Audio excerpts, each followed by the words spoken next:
காஞ்சி காமக்கோடி பீடத்திற்கும் கேரளா சிவன் கோவிலுக்கும் என்ன சம்பந்தம்? கஞ்சிக்கோடு சிவாலயம் மறைந்துள்ள ஆன்மீக வரலாறு என்ன? கேரள மாநிலம் பாலக்காடு மாவட்டத்தில் உள்ள கஞ்சிக்கோட்டில் உள்ள சிவாலயத்தை தமிழ்நாடு காஞ்சி காமக்கோடி பீடம் ஏற்றெடுக்க காரணம் என்ன? அதன் ரகசியம் என்ன? இதில் ஒரு சந்திப்பு உள்ளது, ஒரு வரலாறு உள்ளது. சேலம் கொச்சி நெடுஞ்சாலையில் கேரளா பாலக்காடு மாவட்டத்தின் கஞ்சிக்கோட்டில் இந்த சிவாலயம் அமைந்துள்ளது.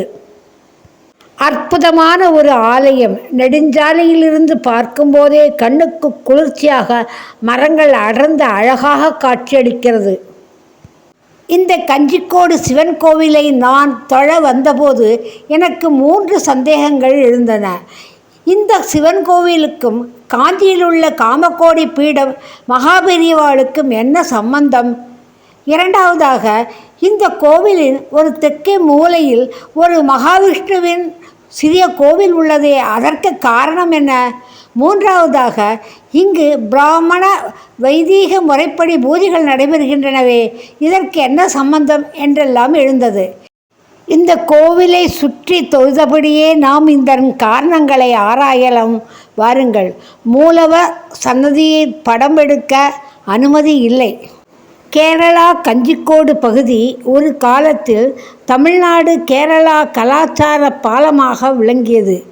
இங்கே வாழ்ந்த தமிழ் பேசும் ஸ்மார்த்தா குடும்பங்களும் பிராமணர்களும் காஞ்சி காமக்கோடி மடத்தின் ஆன்மீக வழிகாட்டுதலை ஏற்றுக்கொண்டிருந்தனர். ஒரு காலத்தில் கேரளாவின் பாலக்காடு பகுதியில் நம்பூதிரி பிராமணர்கள் அதிகமாக வாழ்ந்தனர். இவர்கள் விஷ்ணு வழிபாடை மேற்கொண்டிருந்தார்கள். அந்நியர்களின் படையெடுப்புக்கு பயந்த நம்பூதிரிகள் அவர்கள் வணங்கி வந்த விஷ்ணுவினுடைய விக்கிரகத்தை அங்குள்ள குளத்தில் எரிந்து பின்பு வடக்கு நோக்கி செல்ல ஆரம்பித்தார்கள். அந்த இடத்திலே தஞ்சாவூர் பகுதியில் உள்ள பிராமணர்கள் இங்கு குடியேற ஆரம்பித்தார்கள். இவர்களை பரதேசி பிராமணர்கள் என்று அழைத்தார்கள். அப்படி வந்த தமிழ் பேசும் ஸ்மார்த்தா குடும்பங்களும் பிராமணர்களும் காஞ்சி காமக்கோடி மடத்தின் ஆன்மீக வழிகாட்டுதலை ஏற்றுக்கொண்டிருந்தன. இதன் காரணமாக காஞ்சி பரம்பரையைச் சேர்ந்த ஆச்சாரியர்கள் அல்லது அவர்கள் சீடர்கள் இப்பகுதியில் சிவ வழிபாட்டை மையமாக கொண்டு இந்த சிவாலயத்தை உருவாக்கியதாக உள்ளூர் சரித்திர சான்றுகள் கூறுகின்றன. கஞ்சிக்கோட்டில் உள்ள சிவாலயத்தில் இந்த குளத்தில் தான் விஷ்ணு விக்கிரகம் கண்டெடுக்கப்பட்டு பின்னர் இந்த கோயில் உள்ளே புனர்ஸ்தாபிக்கப்பட்டது. இதோ நிற்கின்ற இந்த பெரிய விருட்சம் நாக வழிபாட்டை அடிப்படையாக கொண்டது. இது நாகக்காவு என்றும் அழைக்கப்படுகிறது. 1930-40 காலகட்டங்களில் காஞ்சி மடத்தை சார்ந்த மகாபெரியவார் இந்த பாலக்காடு பகுதியில் விஜயம் செய்தபோது நெல்லிசேரி கிராமத்தில் வைத்து மகாத்மா காந்தியை சந்தித்தார் என்றும் அப்போது அவர் தம்முள் உரையாடல்கள் நடந்ததாகவும் கூறப்படுகிறது. அந்த சந்திப்பை ஏற்பாடு செய்த பிராமண குடும்பம்தான் இன்று வரையில் இந்த கோயிலை பராமரித்து வருவதாகவும் கூறுகிறார்கள். இந்த கோவில் பாலக்காட்டில் ஒரு சிறப்புமிக்க ஆன்மீக ஸ்தலமாகும். ஒரு நூற்றாண்டு கால பழமை வாய்ந்த இந்த கோவில் மகாபெரியவாளுடன் தொடர்புடையது. நெல்லிசேரி கிராமத்தில் மகாத்மா காந்தியும் மகாபெரியவாளும் சந்தித்ததை குறித்த ஒரு செய்தியும் இந்த கோவிலோடு பிணைந்துள்ளது. மேற்கு தொடர்ச்சி மலையின் அழகை ரசிப்பதற்கு உரிய ஒரு அற்புதமான கோவில் இது. இதோ இங்கே பாருங்கள். இந்த கோவிலின் அழகும் மேற்கு தொடர்ச்சி மலையும் அந்த மலைச்சாரலை ஒட்டி உள்ள மரங்களும் எத்தனை அருமையாக காட்சியளிக்கின்றன என்று. கஞ்சிக்கோடு சிவன் கோவில் மகா சிவராத்திரி விழா மிகவும் சிறப்பாக கொண்டாடப்படுகிறது. இரவு முழுவதும் 4 கால பூஜைகள் மற்றும் அபிஷேகங்கள் நடைபெறும். மலையாள மாதமான கும்ப மாதத்தில் கதிர் என்ற விழா கொடியேற்றத்துடன் தொடங்கி மலர் அலங்காரங்களுடன் மிக விமரிசையாக நடைபெறுகிறது. இந்த கோவில் ஒரு நூற்றாண்டுக்கு மேலான வரலாற்றை கொண்டது. நம்பூதிரி பிராமணர்களால் விஷ்ணு வழிபாடு செய்யப்பட்ட இடம் இது.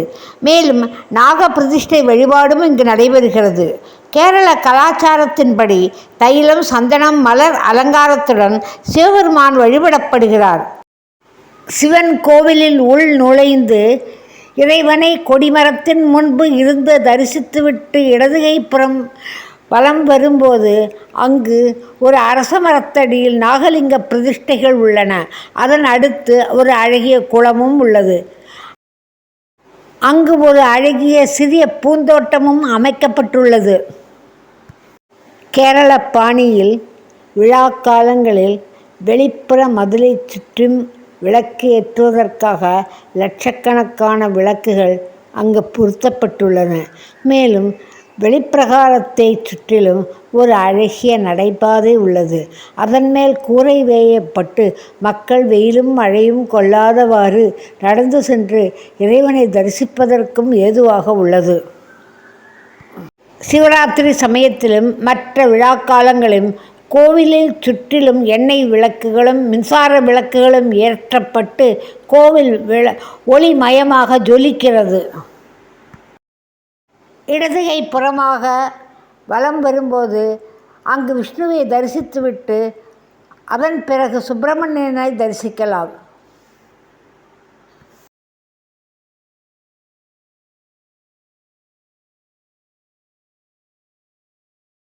நாங்கள் சென்றிருந்த சமயம் தைப்பூச நாளாக இருந்தது. அதனால் முருகனுக்கு அலங்காரங்கள் செய்யப்பட்டு அபிஷேகங்களும் ஆராதனையும் நடந்து கொண்டிருந்தது. அங்கு பக்தர்கள் குழுமியிருந்து சுப்பிரமணிய கவசத்தை பாராயணம் செய்து கொண்டிருந்தார்கள்.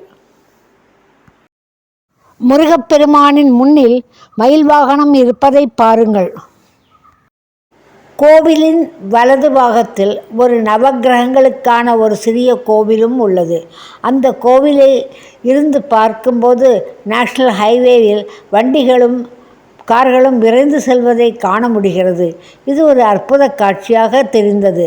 அங்கு உள்ள மரத்தடியில் பக்தர்கள் அமர்ந்து சிறிது நேரம் பொழுதை போக்கிவிட்டு பின்பு கோயிலிலிருந்து வெளியே செல்கிறார்கள்.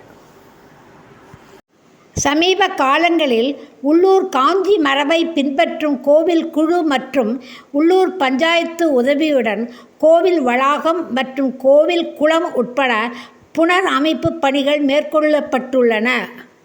இந்த புனரமைப்பு பணிகள் சங்கராச்சாரியார் சுவாமிகளின் ஆசீர்வாதத்துடன் நடைபெற்றதாக பக்தர்கள் குறிப்பிடுகின்றனர். ஆதாரமும் நம்பிக்கையும் வரலாறும் ஆன்மீகமும் ஒன்றிணையும் இந்த கஞ்சிக்கோடு சிவாலயம் இன்றும் பக்தர்களுக்கு அமைதியும் ஆன்மீக உணர்வும் தரும் ஒரு சிறந்த வழிபாட்டு தலமாக விளங்குகிறது. நீங்கள் பாலக்காடிலிருந்து கோயம்புத்தூர் செல்லும் வழியில் ஒரு முறையேனும் இந்த கஞ்சிக்கோடு சிவாலயத்தை வந்து வழிபட்டு செல்லுங்கள். இந்த ஆலயம் பற்றி உங்களுடைய கருத்துக்களை கமெண்டில் பகிருங்கள். கஞ்சிக்கோடு சிவாலய அமைதியும் ஆனந்தத்தை தருகின்ற ஒரு அற்புதமான இடம். வீடியோ பிடித்திருந்தால் லைக் செய்யவும் ஷேர் செய்யவும் மறக்காதீர்கள். இத்தகைய நல்ல வீடியோக்களை ஒவ்வொரு ஞாயிற்றுக்கிழமையும் காலை 10 மணிக்கு காண தவறாதீர்கள். அடுத்த வீடியோவில் சந்திக்கும் வரை நன்றி, வணக்கம்.